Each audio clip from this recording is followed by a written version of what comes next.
సంప్రదాయాన్ని నమ్మే ప్రతి ఒక్కరూ కంటతడి పెట్టి భగవంతుణ్ణి క్షమించమని అడిగే పరిస్థితి ఏర్పడిందని జనసేన వీర మహిళ పసుపులేటి ఉషాకిరణ్ ఆవేదన వ్యక్తం చేశారు. శతాబ్దాల చరిత్ర కలిగిన తిరుమల శ్రీవారి లడ్డూ ప్రసాదంలో జరిగిన అపచారానికి బాధ్యులైన వారిని కఠినంగా శిక్షించాలని ప్రభుత్వాన్ని డిమాండ్ చేశారు. విశాఖపట్నం తాటిచెట్లపాలెం హనుమాన్ ఆలయంలో జన సైనికులు వీర మహిళలు నగర సంకీర్తన చేపట్టారు. డిప్యూటీ సీఎం పవన్ కళ్యాణ్ చేపట్టిన ఏకాదశ దీక్షకు సంఘీభావం తెలుపుతూ తాము నగర సంకీర్తన చేపట్టామని ఉషాకిరణ్ తెలిపారు. నగర సంకీర్తన కార్యక్రమం ఏర్పాటు చేస్తున్నాం. అలాగే రేపటి రోజున మరలా భజన కార్యక్రమాలు ఏర్పాటు చేయమని పవన్ కళ్యాణ్ గారి ఆదేశాల మేరకు ఇవన్నీ కూడా చేస్తున్నాం.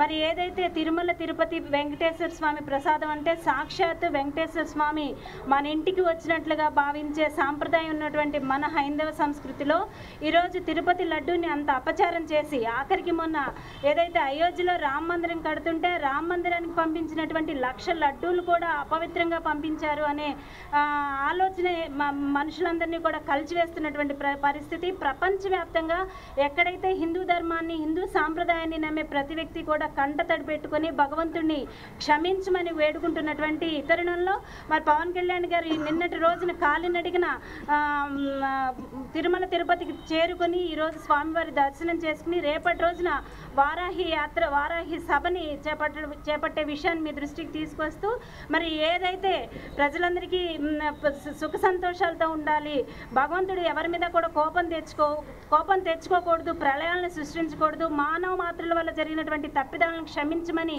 ఏదైతే ఆయన చేపడుతున్నారో ఆ దీక్షని ప్రతి ఒక్కళ్ళు కూడా మరి అందరం ఫాలో అవ్వాలని తెలియజేస్తూ ఖచ్చితంగా పవన్ కళ్యాణ్ గారు చేస్తున్నటువంటి రెండే డిమాండ్స్, ఎవరైతే ఆ రోజు టీటీడీ పాలక మండలి సభ్యులుగా ఉన్నారో వాళ్ళందరి మీద కూడా ఒక సిట్ విచారణ వేసి అక్కడ దాని వెనక ఎంతటి పెద్ద రాజకీయ నాయకులు ఉన్నా కూడా వాళ్ళకి కఠినమైనటువంటి శిక్షలు పడే విధంగా చర్యలు చేపట్టండి. అలాగే సనాతన ధర్మాన్ని కాపాడే విధంగా మరి సనాతన ధర్మ పరిరక్షణ బోర్డుని ఏర్పాటు చేయమని పవన్ కళ్యాణ్ గారు కోరుకుంటున్నారు. ఇవి రెండు కూడా ప్రభుత్వం చర్యలు చేపట్టాలని కోరుకుంటున్నాం. రోజు నగర సంకీర్తన కార్యక్రమం ఏర్పాటు చేస్తున్నాం. అలాగే రేపటి రోజున మరలా భజన కార్యక్రమాలు ఏర్పాటు చేయమని పవన్ కళ్యాణ్ గారి ఆదేశాల మేరకు ఇవన్నీ కూడా చేస్తున్నాం.